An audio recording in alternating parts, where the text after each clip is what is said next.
This is the Moonlight Graham Show, a freewheeling conversation with the role players, the underdogs, and guys with flat-out great stories in sports. Hello and welcome back to the Moonlight Graham Show, and boy, is it fun to say that. After a short little break, we are back with Season 8 of the show, and we have lined up for this season a whole host of great episodes. I mean, we're talking moonlighters, we're talking underdogs, role players, the great stories in sports, because that's what we are about right here. And if you've been following the show through the first 7 seasons, first of all, thank you. But you've probably become accustomed to us releasing episodes every Tuesday morning. And that's what we have always done, and we're going to continue to stick to that schedule. But since we're all in quarantine because of the coronavirus right now, we are going to deliver a little bit more content and a little bit different schedule, knowing that the world is starving for sports content, especially Moonlight Graham episodes right now. So this week is going to be a little bit different. Next week is going to be a little bit different. This week, we're going to have episodes out on Monday, Wednesday, and Friday. Next week, we'll have a couple of more episodes out before we fall into that every Tuesday schedule here in a couple of weeks. But knowing that everybody's locked up looking for great podcasts right now, we thought we would give the people what we wanted, and more Moonlight Graham episodes are on the way. And thank you for listening. Thank you for subscribing. And it's great to be back with Season 8 of the show. Like I said, over the past month, as we've been planning out this next season of the podcast, not only do we want to deliver, great conversations with moonlighters, those role players and underdogs, most of them with ties back to the state of Iowa. Not only do we want to do that, but we also thought, what can we do with this podcast that is completely unique to the Moonlight Graham Show? What can we do that no one else is doing out there? And so we've got some really fun things planned for Season 8 that we're really looking forward to. Hopefully, this quarantine, this virus that's going around right now won't sideline our efforts to do that over the next couple of months, but more importantly, I hope everybody out there is staying safe.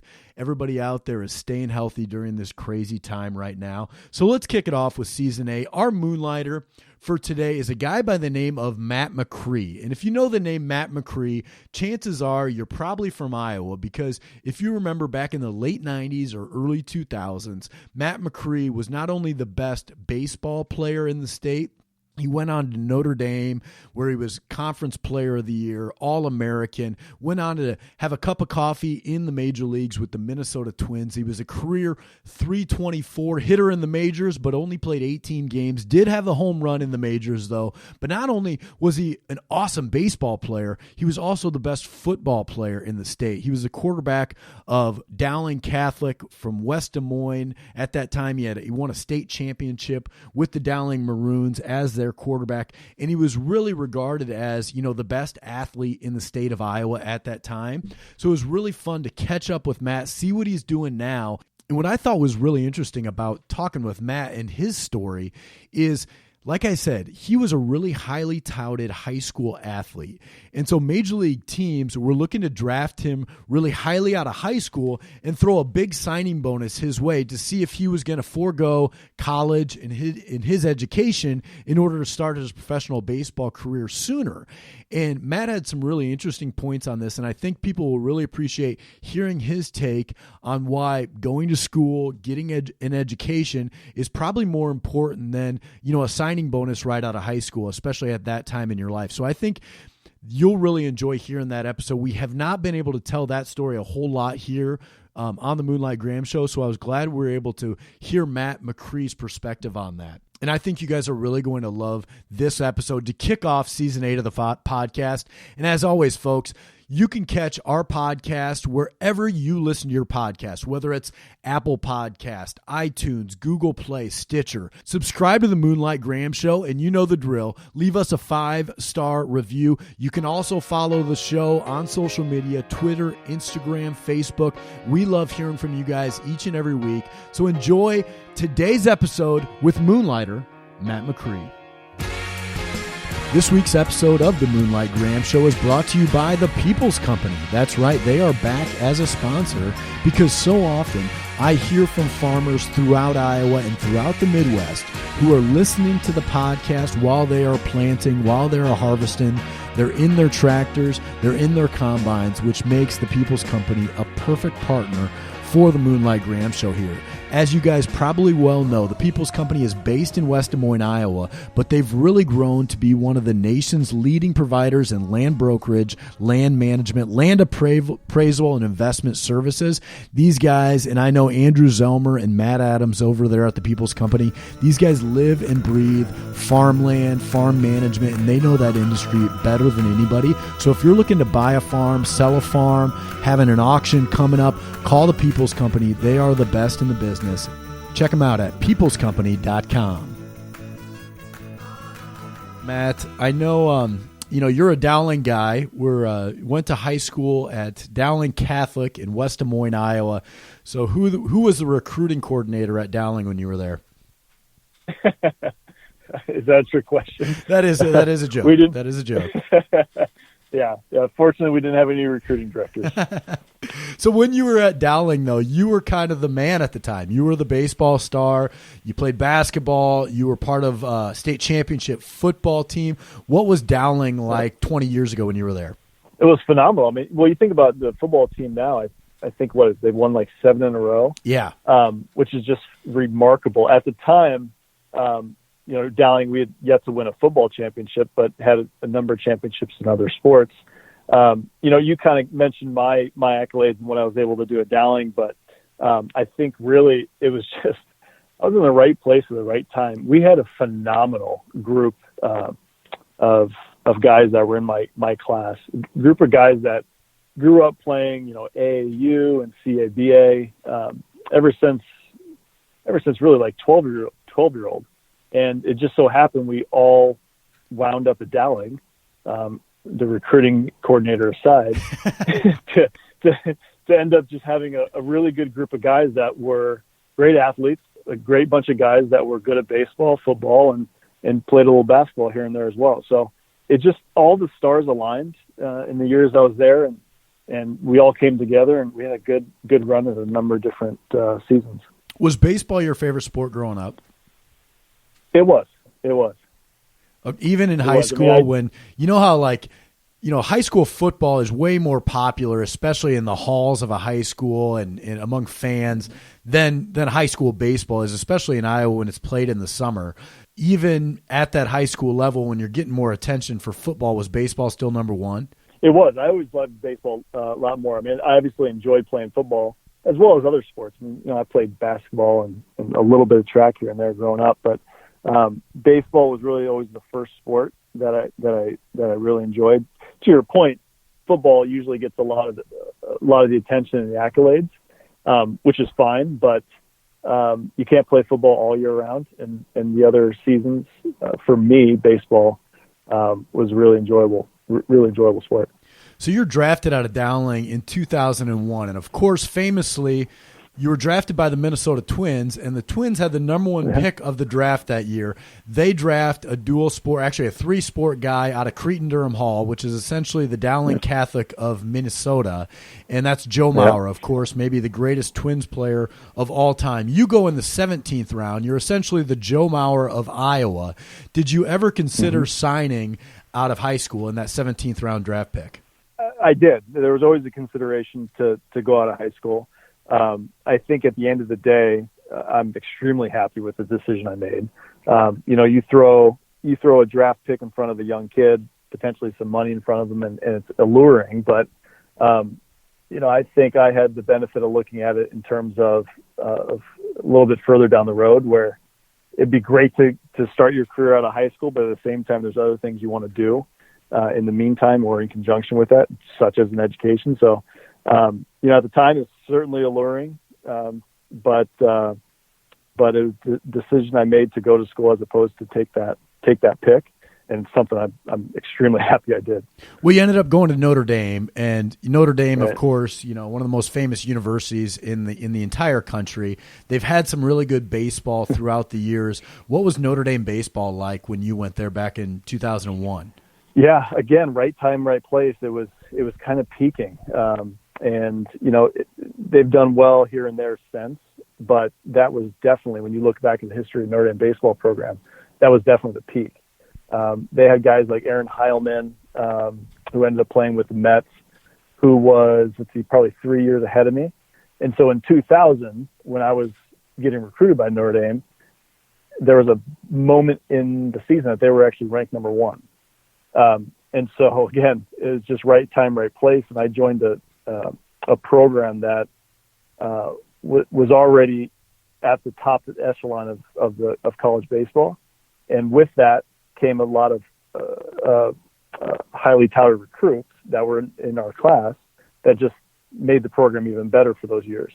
And so the program, every college program has its ups and downs, but I think the time at which I went there in 2001 to 2004, you could definitely list that as some of the top seasons they've had. You get drafted out of your junior year at Notre Dame in the 5th round by the Colorado Rockies once again.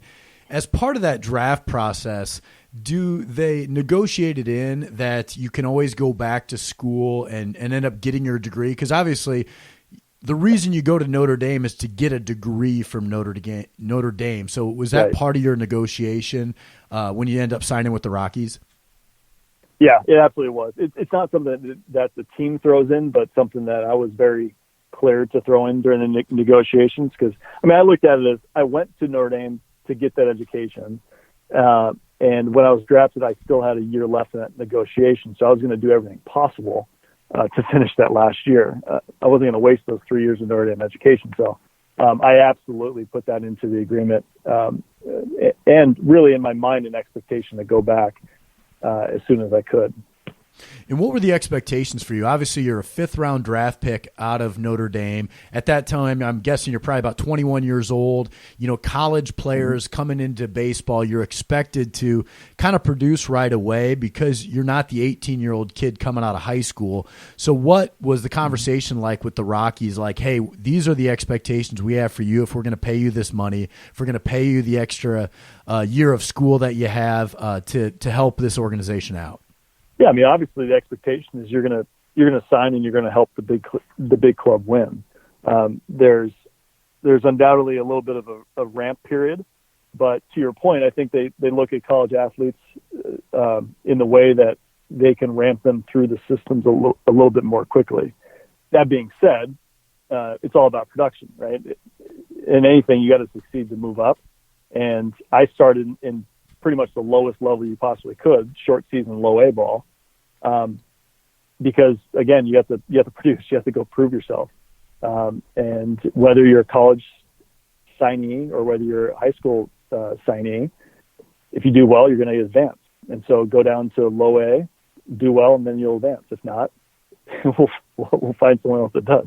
What was more difficult then, the transition from Iowa high school baseball to Notre Dame, high level Division I baseball, or the transition from metal bats in college to all of a sudden you're swinging wood bats year round in professional ball? Yeah, I think the move to professional ball was I don't want to say the most difficult, but it definitely had the more challenges than going from high school to college. In high school, again, we had a great group of guys, and we played all sorts of additional leagues besides just our high school season. So we had some familiarity with fall wood bat leagues and et cetera, et cetera. But in high school, we also played against some of the top players in the country in some of these tournaments, and so going to college was basically just playing against those same guys, just in different uniforms. In moving to pro ball, I think the biggest difference there, apart from just going to wood bats every day, was the change in lifestyle. You go from playing college games, you play every weekend, maybe a couple weekday games, but then you go to pro ball and you're playing every single day, day in and day out, in towns all across the country that you probably never even heard of before. And then also you're with a team that every single player on that team was their stud in high school, right? Or their stud in college. They were the people. They were the guys at their school. And then, of course, you layer in just the differences and characteristics apart between the guys. It's a big change. It's a big change. I mean, you go from Notre Dame where everyone's pretty much like-minded to the point where you go to pro ball where there may be one guy coming from Dominican, another guy from Japan, another guy from Australia, and a few guys from all over the country, all with very, very different worldviews and experiences and everything else. And so it makes for a very fun clubhouse, but at the same time, it's very different than college ball. You mentioned earlier that, in high school, you might have played some of these, national wood bat showcases, and you played against some of the best guys in the country. I think you played in the maybe the USA 18 and under team. So you had some big time exposure when you were in high school. Who was the first guy when you're a high school teenager that you saw that was maybe the same age or maybe a year older or younger than you, and you thought, holy cow, this guy's going to be big, and this guy's maybe the best player I've ever seen? Yeah, well, you've already mentioned him, Joe Mauer. So Joe and I played on the USA team when we were, it was either junior or sophomore year in high school. And that was where I'd heard of him just because of his success at Crete and Durham, but then playing with him in that tournament for USA, like it was clear that he was going to be a star. And it was one of those guys that you definitely watched play and wanted to watch him play more. So I'd played against a lot of guys that I ended up playing with professionally. I came across them early in my career. But Joe, he's at the top. He was very clear playing with him early on that he was going to be a guy to watch. On the other side of that, then, who was the best player you saw, whether it was in college, high school, the minor leagues, that never made it? Because so often in baseball, there's so many different levels you have to climb to eventually get to the big leagues. Like, even Joe Mauer, who was the number one pick of the draft, it took him a couple of years to get to the major leagues. And we see that time and again. And so often there are guys, whether it's because of injuries or things in their life that just throw them totally out of whack, they never make it up. Did you ever run into anyone like that? I remember I played with a guy in my first year of pro ball, actually. His name was Garrett. I'm not going to throw out his name, but his name was Garrett. He was one of the best hitters, that just natural raw hitters I ever played with. But he never panned out for a number of just personal reasons and others. But he was one of those guys that you watched hit and you just were in awe of his instinct to the plate, how well he controlled the zone, how well he controlled his bat, and just he found a way to get hits. He was just a pure hitter, but he very quickly fizzled out in the minors. And so I've had that question asked him before, and he always comes to the top of my mind because I just remember watching him, even in batting practice, he seems different than even the professional guys. And it's kind of amazing that he fizzled out so quickly. And you had a ton of success in high school and a ton of success at Notre Dame in college. You get to the minor leagues, and it looked like maybe for the first time you're starting to deal with injuries a lot. And as you look through the career of Matt Macri, it's like, man, it seemed like you had a wrist injury about every year of your minor league career. Yeah. What was it like to go through those injuries, especially for such a vital part of a baseball player's body? I know, it was frustrating because I had Tommy John surgery my freshman year at Notre Dame. That's one of those injuries that's it's not, I don't want to say devastating, but it's an injury that makes sense. I'll say it that way. You're a baseball player. I was playing both short and pitching, so it kind of made sense. My elbow blew, right? I can kind of get with that. The issue I kept having with my wrist was so frustrating because it was such a small little injury, but in an area so vital to play baseball. And it was an injury that for many weeks, the doctors couldn't figure out. And then once they did figure it out, it was a very quick fix that the healing process was a week or two. So that was just incredibly frustrating that I had to live with this injury that no one could figure out. And then once they finally did figure it out, it ended up just being a very, very simple thing that was easy to fix.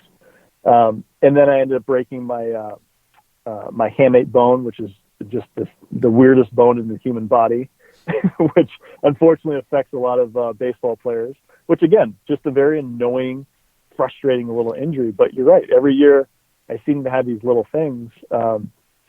It wasn't strength and conditioning caused. It was just these little ligaments, little hamate bones here and there that were frustrating. But looking back at it, it's not like I could have spent more time in the gym so that my hamate bone wouldn't break. Right, exactly. Like I said, I was in high school with the teammates that I had, and et cetera, et cetera. It was right time, right place. A lot of times with his injuries, it was wrong time, wrong place. You mentioned you had Tommy John, and Tommy John has almost become commonplace for young kids and for pitchers nowadays. You had it, I'm assuming, maybe back in 2002 or so, maybe in the fall of 2001, right when you get to Notre Dame. Did your arm ever bounce back, or where was Tommy John's surgery at that point? Well, first off, yeah, my arm definitely bounced back. That surgery is just amazing. So I ended up having the surgery in the spring of 2002. Okay. And the amazing story about this is, so I had the surgery, I think it was about April. My recovery time from my surgery was about 10 months. And they said, basically at 12 months, you'll be 100%, which ended up being 100% accurate. The amazing thing about that surgery, though, is at the time, my surgery, I think it required basically like 4 holes in my elbow. 4 months later, we had another player on our team, John Axford, who ended up playing with the Brewers. Longtime big leaguer. Exactly. He had his surgery, I think it was 4 months after mine.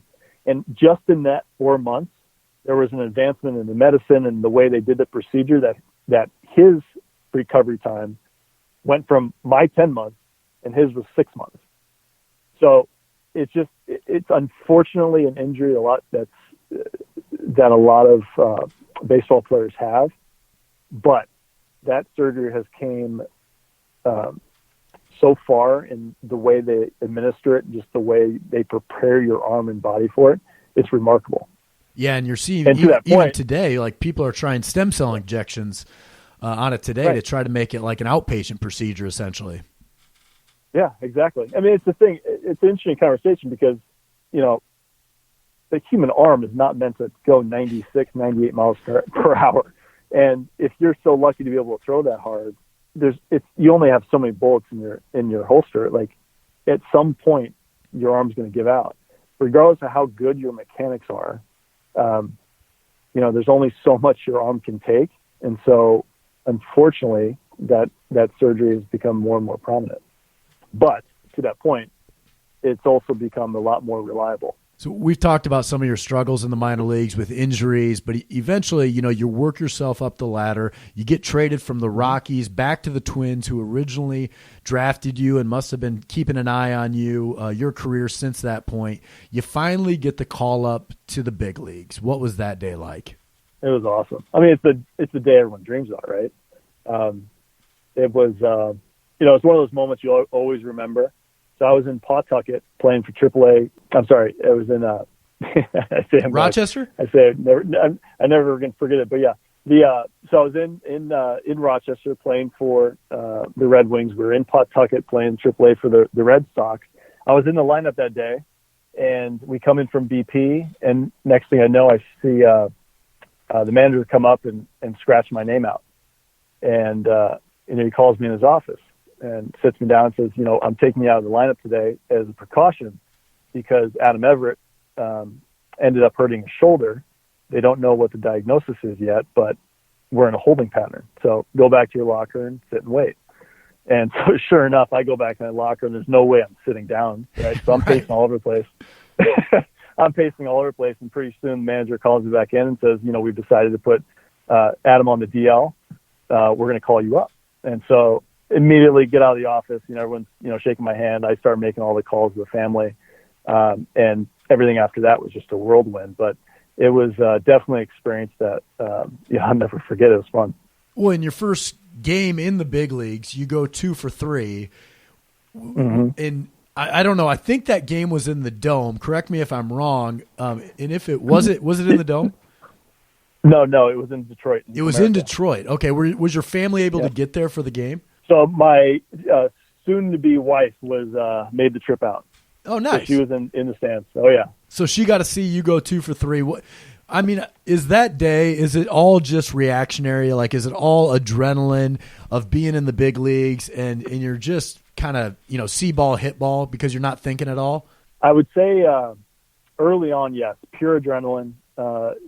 Things just moving a million miles an hour. But in my experience, there's a moment when it just clicks and you're just playing baseball again. And from that moment forward, there's literally no difference between that game and the game you were playing in AAA 2 days before.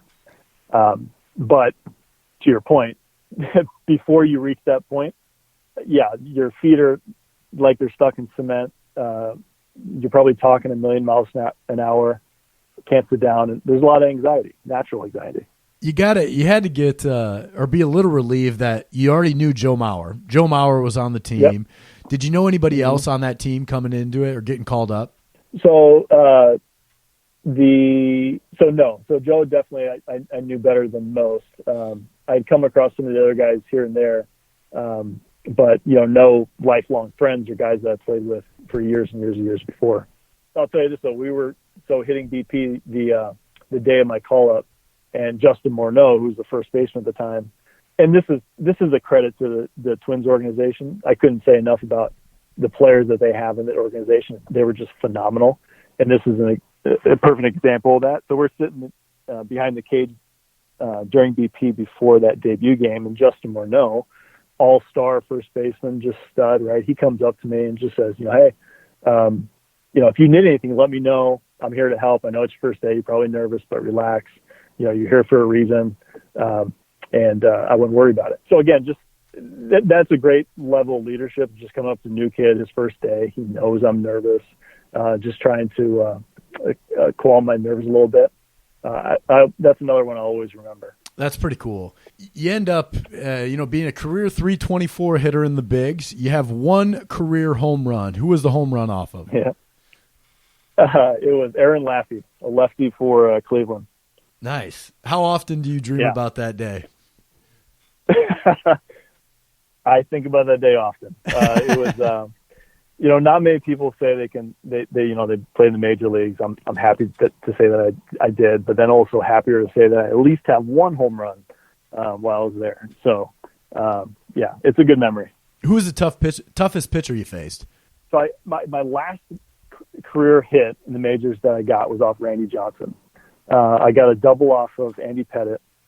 I would love to say those were the toughest pitchers I faced, but it was actually a guy named Garrett Mock. Garrett Mock I had faced throughout the minors. He was one of those guys that always had me, and I could never figure him out. It seemed like every level I went up to, he would go to that level with me. He was always in the same leagues, and it was just a guy that I always remember as the toughest pitcher for me, regardless of Johnson and Pettit and others. Garrett Mock always got to the top of my list.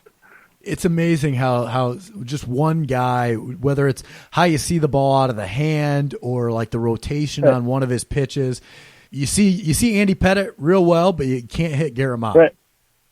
Yeah, exactly. Everyone has their nemesis. Garrett was mine. How did you know when to retire then? Like when all was said and done and you had been up to the major leagues, but just for that 1 year and you were never able to get back to the major leagues. You spent a couple of more years in the minor leagues. How did you know when was the right time to hang it up? Yeah, well, my decision probably is different than some folks, but I looked at it as I was 29 years old. I had made it up even for, just a short cup of coffee, but I made it up. I had a good time. I didn't have any regrets. But every year that I kept playing baseball was another year that I wasn't going to start my next career. I knew I didn't want to stay in the coach or scout or potentially go front office. And so I made the decision that when I was 29, I still had my last year at Notre Dame to finish. that was the right time so that I could look at my next career at the age of 30 and not potentially 35 or 38. Right. And so that was the decision I made and the way I looked at it. I know a lot of folks would probably say, like, you should play as long as you possibly can, or if you really love baseball, then you go into baseball after your playing career.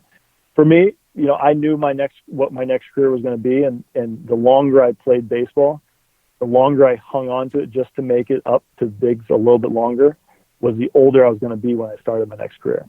So, after playing 7 years when I was 29 years old, I'd just gotten married. It's time. It was time for me to hang them up, go back to Notre Dame, finish my last year, and start the next phase. How long into your professional career did it take for every meeting not to include a baseball conversation? Oh, they still include it. It's a great experience to have. It's a lot of great stories to tell, and so they're still ongoing, and I don't expect it ever to stop. I don't want it to stop. I look at it as it was a great experience. There's a lot of great stories from it.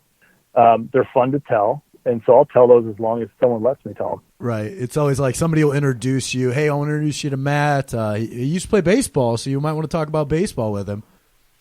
Exactly. The funny thing about it, I won't get into what I'm doing now, but one of the people that we were meeting with ended up being owned by the Pohlad family.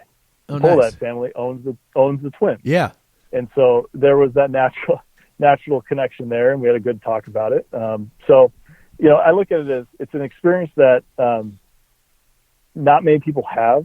It's a feather in your cap, and I'll talk about it. I'll use it whenever possible because it's generally stories and experiences that people love to hear about.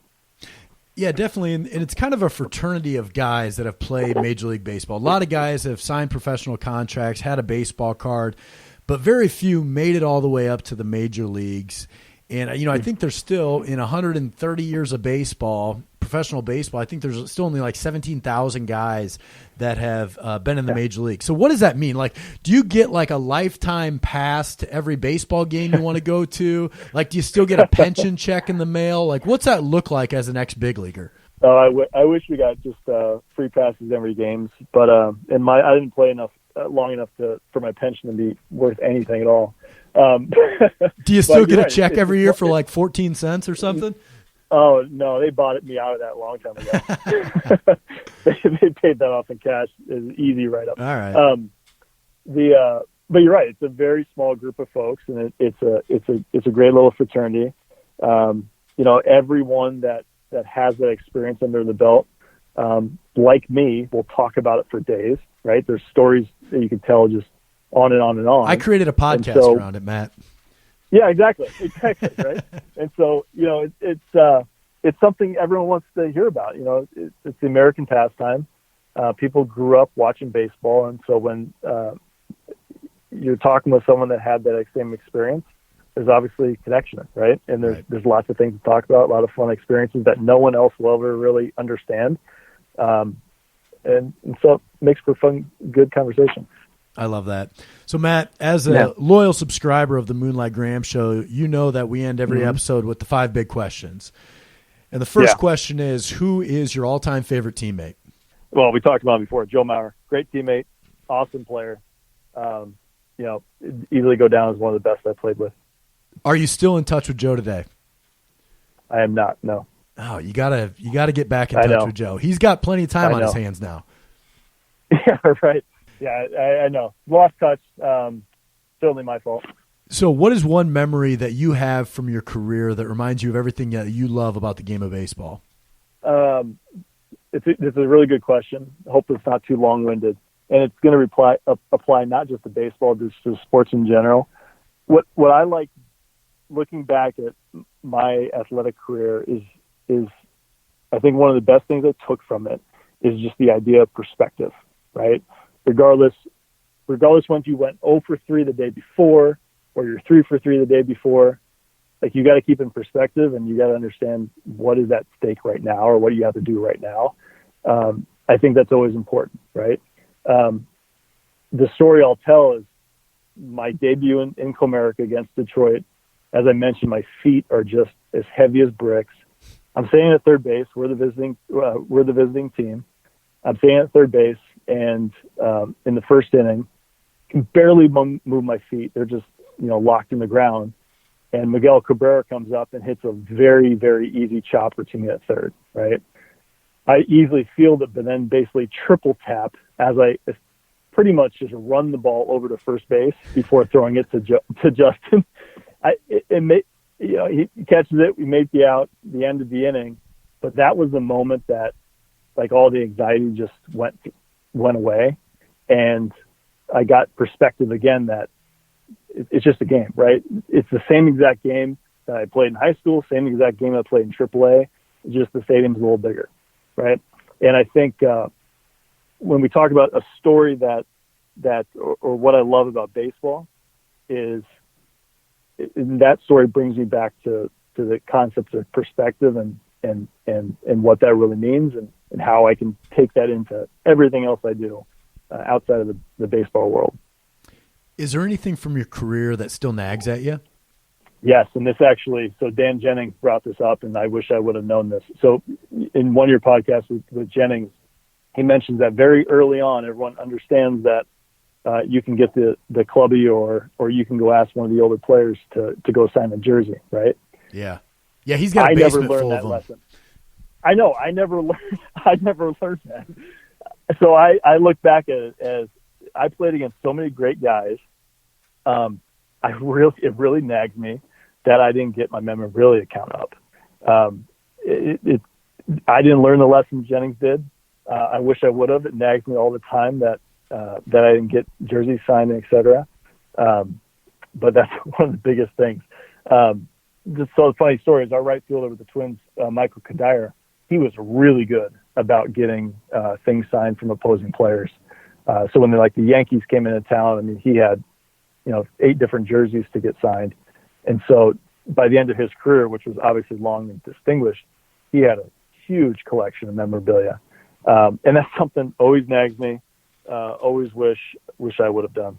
Speaking of Michael Kadire, when he entered the Twins Hall of Fame, did you see that Hall of Fame announcement? I don't believe I did. Because it is a picture of Michael Kadire tipping his cap to a Metrodome crowd, and the only other player that you can see it is Matt Macri. You're back with Macri is on it, and Kadire, you're in the background. Kadire's tipping his cap to the crowd, and you are in the background of that. It was like the official Michael Kadire jersey retirement ceremony announcement. Oh, I didn't see that at all. You got to find that. I got to find that. It's perfect. I got to find that. I got to find that. So, Matt, what are you most proud of? Well, besides that one home run, actually, I got the one. That's pretty outstanding. I think about it as that there was a number of chances that I had throughout my amateur career to go professional. Right. I think I'm most proud of the path that I got there by. I had an opportunity in high school to go. I made the decision not so that I could go to school. I think I did the right things in school. I played 7 years, and I'm obviously very happy about that. But then after that 7th year, I went back to finish up the education. I think the path that I took in that, whatever that is, 15, 14 years, I'm proud of that. And it's the base of a lot of stories that I have, and a lot of stories I can tell around what baseball is to me, what it means to me now. And so that progress and that stage that I went through all those 3 different levels, high school, college, and pros, I think rises to the top is kind of what I'm most proud of. What's the best advice you've ever received? Go to school. I keep going back. I keep coming back to it, but I honestly, I could talk for days about the decision between going from high school or college. But early on in high school, I got the advice to just go to school, get your education, play baseball, obviously at the highest level you can. And if baseball doesn't work out, you always have your education.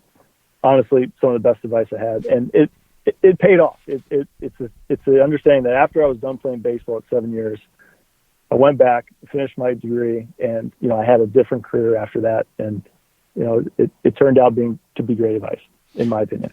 What's interesting about that, though, is you see a lot of kids that are really good at baseball but aren't so good at school. And I'll see them, they'll get drafted. I've seen it, like the Des Moines area over the last 10 years has had a handful of these kids that are holding out for like $750,000, and they get offered $500,000 to come out of high school. They go to college, They blow their arm out, and then they never graduate and never make it back. And so I'm kind of under the camp where I'm a big proponent of school, but I've also thought of, like, for some kids, like, the money's only going to be there once. Well, that's where I disagree. Like, if they go and they pass up the $500,000 and they go to school and don't graduate, not graduating has nothing to do with baseball or the money they passed up. Right. It's their choice or their effort in not graduating. If they would have graduated over the lifetime of their then career, they certainly would have made that money back and had a lot more security than a sport that is eventually going to end, right? If you're 35 years old, you're a veteran, right? You have a lot more years to go, especially in your working life. And so, I just look at it as I understand the lure and the temptation to sign out of high school, especially when someone throws a lot of money at you. Maybe especially if, schooling is not your best thing. But at the end of the day, in the grander scheme of things, baseball will come to an end and something else has to come in its place. And I think education is key for that. Well said. Stay in school, kids. Go to class. Exactly. Well, Matt, thank you so much for coming on the Moonlight Graham Show. It's fun getting caught up here. I was glad we were able to connect. I know you're a busy man out there, so thank you so much. Absolutely. No, I appreciate it. I think, what you're doing with the podcast is phenomenal. I think there's a lot of great stories around Iowa, just about either people that made it or didn't make it. Regardless, the athletes that we have available within Iowa are phenomenal, and the stories they can tell is great. And so I think what you're doing is phenomenal. I'm glad we were able to connect. Glad to be able to share a little bit of what my experience was, regardless how boring it is or how much I'll go on and on about education. But I do appreciate it. Hey guys, thanks once again to listening to today's episode of the Moonlight Graham Show. And even though I do most of the interviews here on the podcast, there is a ton of work that happens behind the scenes that you guys don't see that make each episode possible. So I got to give a shout out to the Moonlight Graham Show team. First of all, Brian Sandvig, our producer. Brian does all of the post-production work, and in real life, he's not just a podcast producer, he's also a real estate agent. So if you're looking to buy or sell a home down in the Kansas or Missouri areas, give Brian Sandvig a call.